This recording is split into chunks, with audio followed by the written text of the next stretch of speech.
ವೀಕ್ಷಕರೇ, ಹೊಸ ಶಬ್ದಕ್ಕೆ ಸ್ವಾಗತ. ನಾನು ಮಂಚಿ. ತಮಿಳುನಾಡಿನ ವಿಧಾನಸಭೆಯ ಚುನಾವಣೆಯ ಫಲಿತಾಂಶದ ನಂತರ ಅಲ್ಲಿ ನಾಟಕೀಯ ಬೆಳವಣಿಗೆಗಳು ಯಾಕೆ ನಡೀತಾ ಇವೆ? ವಿಜಯ್ ಅವರಿಗೆ ಪ್ರಮಾಣ ವಚನವನ್ನು ಬೋಧಿಸಲು ರಾಜ್ಯಪಾಲರು ಯಾಕೆ ನಿರಾಕರಿಸ್ತಾ ಇದ್ದಾರೆ?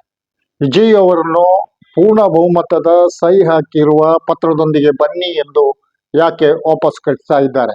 ಇವೆಲ್ಲವನ್ನು ವಿವರಿಸ್ತೇನೆ. ಅದಕ್ಕಿಂತ ಮೊದಲು ವೀಕ್ಷಕರೇ, ನಿಮ್ಮಲ್ಲಿ ಒಂದು ವಿನಂತಿ: ಸಬ್ಸ್ಕ್ರೈಬ್ ಆಗಿ, ಶೇರ್ ಮಾಡಿ, ಕಮೆಂಟ್ ಮಾಡಿ, ನಮ್ಮನ್ನು ಬೆಂಬಲಿಸಿ. ರಾಜ್ಯಪಾಲರು ಹಾಗೆ ಮಾಡೋದಾದ್ರೆ ವಿಜಯ್ ಈಗ ಎಲ್ಲಿಗೋ ಅವರು ಸರ್ಕಾರ ರಚಿಸಲು 118 ಸೀಟುಗಳನ್ನು ತರಬೇಕು.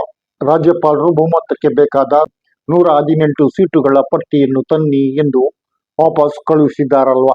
ವಿಜಯರ ಟಿವಿಕೆಗೆ 108 ಸೀಟ್ ಇದೆ, ಮುಸ್ಲಿಂ ಲೀಗಿಗೆ 2 ಸೀಟ್ ಇವೆ, ಕಾಂಗ್ರೆಸ್ಗೆ 5, ಸಿಪಿಎಂ ಸಿಪಿಐಗಳಿಗೆ 4 ಸೀಟುಗಳಿವೆ. ಹೀಗೆ 6 ಮತ್ತು 5 11 ಸೀಟುಗಳು. ಇವರು ಬೆಂಬಲ ಕೊಟ್ಟರೆ ವಿಜಯ್ ನಿರಾತಂಕವಾಗಿ ಮುಖ್ಯಮಂತ್ರಿ ಸ್ಥಾನವನ್ನು ಅಲಂಕರಿಸಬಹುದು, ಅಂದ್ರೆ ಪ್ರಮಾಣ ವಚನವನ್ನು ಸ್ವೀಕರಿಸಬಹುದಾಗಿದೆ. ಇಂಡಿಯಾ ಕೂಟದ ಪಾರ್ಟಿಗಳು ಇವೆಲ್ಲ ಕಾಂಗ್ರೆಸ್ ಬಿಟ್ರೆ ಉಳಿದೆಲ್ಲವೂ ಇನ್ನು ವಿಜಯ್ಗೆ ಬೆಂಬಲ ಕೊಡುವ ಸೂಚನೆಯನ್ನು ನೀಡಿಲ್ಲ ಅಥವಾ ತೀರ್ಮಾನಿಸಲು ವಿಳಂಬ ಮಾಡ್ತಾ ಇದೆ. ವಿಜಯ್ ಇಂಡಿಯಾ ಕೂಟದ ವಿರುದ್ಧ ಸ್ಪರ್ಧಿಸಿ ಅಥವಾ ಡಿಎಂಕೆ ವಿರುದ್ಧ ಸ್ಪರ್ಧಿಸಿ 108 ಸೀಟುಗಳನ್ನು ಪಡೆದಿದ್ದಾರೆ. ಕಾಂಗ್ರೆಸ್ ಏನ್ ಮಾಡಿತು? ಇಂಡಿಯಾ ಕೂಟದ ಭಾಗವೇ ಆಗಿರುವ ಕಾಂಗ್ರೆಸ್ ಏನ್ ಮಾಡಿತು? ವಿಜಯ್ಗೆ ಬಹುಮತ ಇಲ್ಲ, 108 ಸೀಟುಗಳು ಮಾತ್ರ ಸಿಕ್ಕಿದೆ ಅಂದಾಗ ಓಡಿ ಹೋಗಿ ವಿಜಯ್ ಬೆನ್ನಿಗೆ ನಿಂತಿತ್ತು. ನಮ್ಮಲ್ಲಿರೋದು 5 ಒಂದಿಬ್ಬರನ್ನಾದ್ರೂ ಸಚಿವರನ್ನಾಗಿ ಮಾಡಬಹುದು, ತಮಿಳುನಾಡಿನಲ್ಲಿ ಅಧಿಕಾರವನ್ನು ಉಳಿಸಬಹುದು ಅನ್ನೋ ಯೋಚನೆ ಅದಕ್ಕಿತ್ತು. ಇವೆಲ್ಲಕ್ಕೂ ಮುಖ್ಯವಾಗಿ ಡಿಎಂಕೆ ಮತ್ತು ಕಾಂಗ್ರೆಸ್ಸಿಗೆ ಸಮಾನವಾದ ಒಂದು ಅಂಶಗಳು ವಿಜಯನ್ನು ಬೆಂಬಲಿಸಲು ಇವೆ. ರಾಜಕೀಯದಲ್ಲಿ ಮುಖ್ಯ ಶತ್ರುವಾಗಿರುವ ಬಿಜೆಪಿಯನ್ನು ಅಧಿಕಾರದಿಂದ ದೂರ ಇಡುವುದು. ಆದ್ರೆ ಬಿಜೆಪಿ ಪ್ಲಾನ್ ಮಾಡದೇ ಇರ್ತದ. ಒಬ್ಬನೇ ಒಬ್ಬ ಬಿಜೆಪಿಯ ಶಾಸಕನ ಇಟ್ಟುಕೊಂಡು ಇತರೆಲ್ಲ ಪಾರ್ಟಿಗಳನ್ನು ಒಡೆದು ಶಾಸಕರನ್ನು ಸೆಳೆದು ಸರ್ಕಾರ ರಚಿಸುವ ಯೋಜನೆಯನ್ನು ಅದು ರೂಪಿಸಿದ. ಅದಕ್ಕಾಗಿ ವಿಜಯ್ ಪ್ರಮಾಣ ವಚನಕ್ಕಾಗಿ ಬಂದಾಗಲೆಲ್ಲ ರಾಜ್ಯಪಾಲರು ಅವರನ್ನು ವಾಪಸ್ ಕಳುಹಿಸುತ್ತಿರುವುದ. SR ಬೊಮ್ಮಾಯಿ ಕೇಸಿನ ತೀರ್ಪಿನಲ್ಲಿ ಬಹುಮತ ಸಾಬೀತುಪಡಿಸುವ ಸ್ಥಳ ರಾಜಭವನ ಅಲ್ಲ, ವಿಧಾನಸಭೆಯಾಗಿದೆ.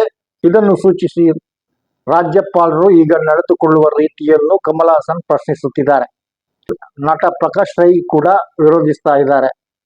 ನಿರ್ಗಮನ ಮುಖ್ಯಮಂತ್ರಿ MK ಸ್ಟಾಲಿನ್ ಅವರು ಕೂಡ ಸಾಂವಿಧಾನಿಕ ಬಿಕ್ಕಟ್ಟು ತಲೆದೋರುವುದನ್ನು ತಡೆಯುವ ಮಾತಾಡಿದ್ದಾರೆ. ಇಷ್ಟೆಲ್ಲ ಇದ್ದು ಕೂಡ ವಿಜಯರನ್ನು ಬೆಂಬಲಿಸುವ ಕುರಿತಂತೆ ಇಂಡಿಯಾ ಕೂಟದ ಇತರ ಪಾರ್ಟಿಗಳು ಇನ್ನೂ ತೀರ್ಮಾನ ಯಾಕೆ ಮಾಡಿಲ್ಲ?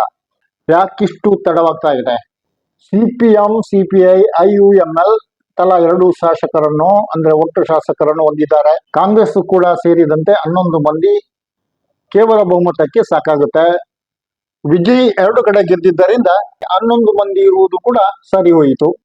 ಸಾಂವಿಧಾನಿಕ ಬಿಕ್ಕಟ್ಟು ಆಗಲು ಬಿಡುವುದಿಲ್ಲ ಎಂದು ನಿರ್ಗಮನ ಮುಖ್ಯಮಂತ್ರಿ ಸ್ಟಾಲಿನ್ ಹೇಳಿರುವಾಗ ಇಂಡಿಯಾ ಕೂಟದವರು ಯಾಕೆ ವಿಜಯ್ಗೆ ಬೆಂಬಲ ಕೊಡಲು ತಡ ಮಾಡ್ತಾ ಇದ್ದಾರೆ?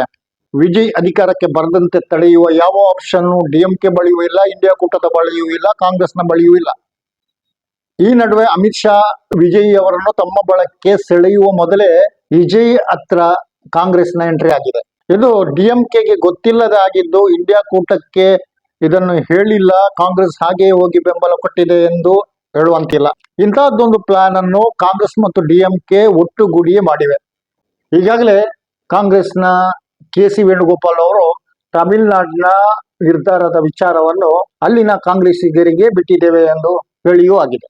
ಈಗ 59 ಸೀಟುಗಳನ್ನು ಹೊಂದಿರುವ ಡಿಎಂಕೆ ವಿಜಯ್ ಪರ ಮೃದು ಧೋರಣೆಯನ್ನು ವ್ಯಕ್ತಪಡಿಸಿದೆ. 6 ತಿಂಗಳುಗಳ ಕಾಲ ವಿಜಯ್ ಅವರ ಆಡಳಿತವನ್ನು ಗಮನಿಸುತ್ತೇವೆ, ಯಾವ ತೊಂದರೆ, ಯಾವ ಒಕ್ಕೂಟವನ್ನು ಕೊಡುವುದಿಲ್ಲ, ವಿಜಯ್ ಸರ್ಕಾರ ರಚಿಸಲಿ ಎಂದು ಹೇಳಿದ್ದಾರೆ. ಇದು ವಿಜಯ್ ಅವರಿಗೆ ಬಹುದೊಡ್ಡ ನೈತಿಕ ಬೆಂಬಲ ಆಗಿದೆ.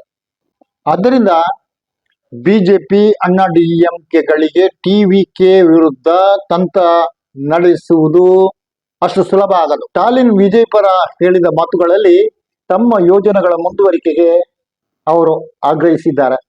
ಮಹಿಳೆಯರಿಗೆ ವಿಜಯ್ ಅವರು 2,000 ರೂಪಾಯಿ ತಿಂಗಳ ಕೊಡ್ತೇನೆ ಎಂದಿದ್ರು. ಆದ್ರೆ ಇದನ್ನು ಕೊಡುವುದು ಬಹಳ ಕಷ್ಟ ಇದೆ. DMK ಸರ್ಕಾರ ಈವರೆಗೂ ಕೊಟ್ಟಿದ್ದ 1,000 ರೂಪಾಯಿಯನ್ನಾದ್ರೂ ಮುಂದುವರಿಸಬೇಕು ಎಂದು ಮನವಿ.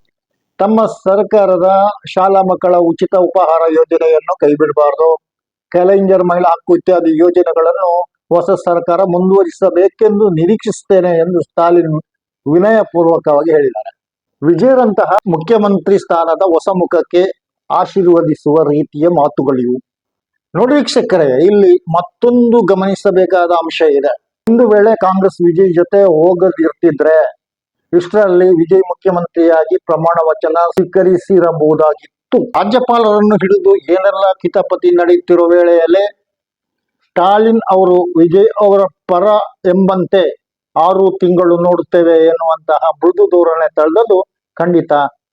ವಿಜಯ್ ಅವರನ್ನು ಬಿಜೆಪಿ ಸೆಳೆಯದಿರುವಂತೆ, ತನಗೆ ಬೇಕಾದಂತೆ ಆಟವಾಡಿಸದಿರುವಂತೆ ಮಾಡಲು ಈ ಮಾತುಗಳು ಎಷ್ಟು ಸಾಕು.